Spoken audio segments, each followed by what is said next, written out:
Hello everyone, it's Kari from sunshineonmypocket.com, and today we're making cards where it's all about the background.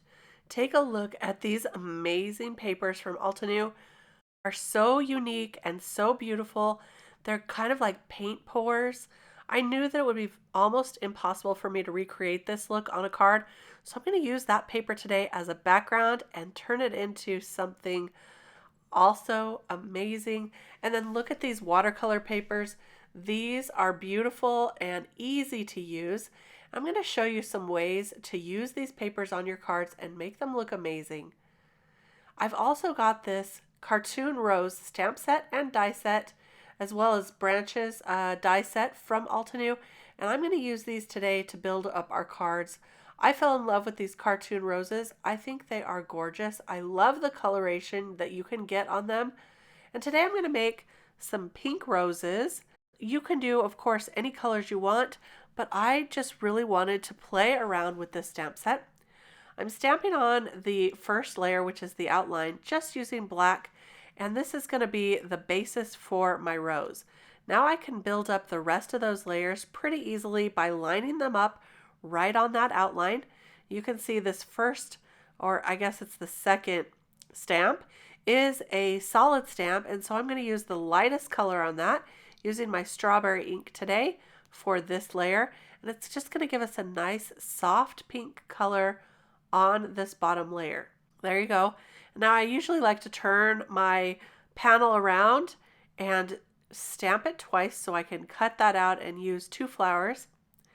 Now I'm getting ready to add that third layer, and they're pretty easy to line up. I found on this stamp set, I think Altenew is really great at these layering stamps. I'll use a darker shade. This one you could hardly tell that it was darker, so I'm moving on to my medium shade for this layer. And there you go. Now we're getting some really good contrast for this rose. The fun thing about this rose is it is kind of impressionistic, I guess, more cartoonish, not so realistic, so you can actually use really contrasting colors and get a really fun result. I'm going to line up that last layer now and stamp that down, and this time I'm going to stamp it a couple of times to get a darker impression, and you can see it's starting to build up that rose. For the last layer, I'm going to use the darkest color and stamp that down. Look at the beautiful variation in color you get. It's a little like color blocking. I really like it. So pretty, such a pretty rose. So now I can go ahead and cut these out using the matching dies, and then I'm going to choose the paper. Now all of these papers were beautiful. I couldn't decide between these three, and so I decided to cut them down to card size and test out the roses, see which one it looked the best on. Now those roses are holding their own, but this paper is something spectacular. I really like all of them. So I'm just kind of playing around here, trying to see which one I like the best. Look at that beautiful one. That looks kind of like the sky, really pretty. In the end, I decided to go with this one and just add a thanks sentiment and then a few branches in gray to kind of match that background. You see there's some gray in that background. So I'm just going to glue down those branches, add the roses with some foam tape, and glue down that thanks. And we have our first card with a beautiful background. It's all about the backgrounds today. I had already glued those two flowers together, so it's really easy to put the foam tape on the group of them or both of them and add that right to the card. There we go. I'm adding a little bit of white gel highlights to the gray branches. That will make those pop just a little bit. And there is our first card. Just like that. Pretty easy. Now let's do the second one. This time I'm using this beautiful watercolor background, and I'm going to use it with the Banana Leaves embossing folder. Now this paper is pretty thin, and I did not spray it first with water. I wanted to see how it held up, and I did get a little bit of cracking. But I'm going to show you how to fix that today. It's really simple. I'm just adding some water together with a little bit of ink. That one was a little bit dark, so I'm going on to the lighter minty mint, and I'm just going to color over that with a tiny, tiny bit of that color and a paintbrush. Now, this pretty much effectively kind of masked those broken lines on the paper, and you're going to be able to use it for a card now. So no worries, just an easy, simple fix. And I have another trick for you in just a minute to show you how to disguise those as well. I'm now going to cut this down to card panel size, trying to decide where my favorite background is on this one. And this is the side I chose. Now this is so simple because you really didn't have to watercolor anything yourself, just fixed up a few of those lines, and all you have to do is add a sentiment. So I'm just trying to decide where I want that sentiment to go.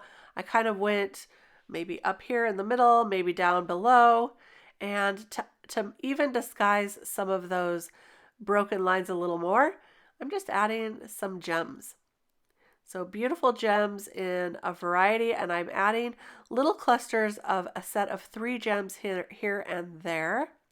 I find that it is more pleasing to the eye to add them in odd numbers, so that's why I do the clusters of 3. And here you go, I'm covering up some of those lines with these right here, and a few more here and there on the card. So it's really going to make your eye not see the lines, but rather see the design, see the gems, and see that sentiment. All right, let's move on to the last card really quick. I have the layered Kaleidoscope stencil. You can use any stencil you want for this, and I'm going to quickly color up the background in a rainbow of colors. I'm using these soft colors from Altenew today, starting off with that same strawberry color that I used before. And then I've got the beautiful orange sorbet and some lemon, pistachio, mint, if I remember correctly. I will have them all listed below just in case you're curious about the colors. So here's the lemon ice right here. That other one was the orange sorbet. And I'm just going to go down in a rainbow of colors. Here's the pistachio. Beautiful, beautiful colors. So this is so simple. Oh, blueberry. Blueberry is the last one here. This is super simple and easy to ink on. And there we have a beautiful rainbow background, but we're not done yet. I wanted to kind of mask some of the white, the stark white contrast between the inks. So I'm just taking the ink that I inked that on before. I'm not re-inking them at all, just adding a little bit over the white, and that will soften those white, the stark white. And now I've got this beautiful Garden Harmony embossing folder, and I'm going to use this right over the top. This will add some texture and dimension in addition to that beautiful design and colors. This time I remembered to quickly spritz it with my water. Not a lot of water, just a little. This will help the paper become a little more malleable, so when you run it through your die cutting machine, you're not going to get those cracks. So look at that. So pretty. We've got the color, the texture, the dimension, and now all that's left to do is add a quick sentiment. I'm using this Tiny Sentiments Hello die. You can use any of your sentiment stamps to add a sentiment on top of that line below the hello, but I couldn't resist. I had to choose this one from the Tiny Sentiment stamp set. It says, "You gorgeous creature." That's so funny. I loved it. So also I wanted to mention that I did build up the sentiments just a little bit. I added 3 layers here before I'm going to add that black one on. And before I add the black one to the layers, I want to stamp and heat emboss that sentiment. So I'm going to take that and just stamp that on. I used a little bit of that embossing buddy first so that I wouldn't get embossing powder where I didn't want it. Then I stamped that on using some Versamark ink and poured on my white, very fine white embossing powder.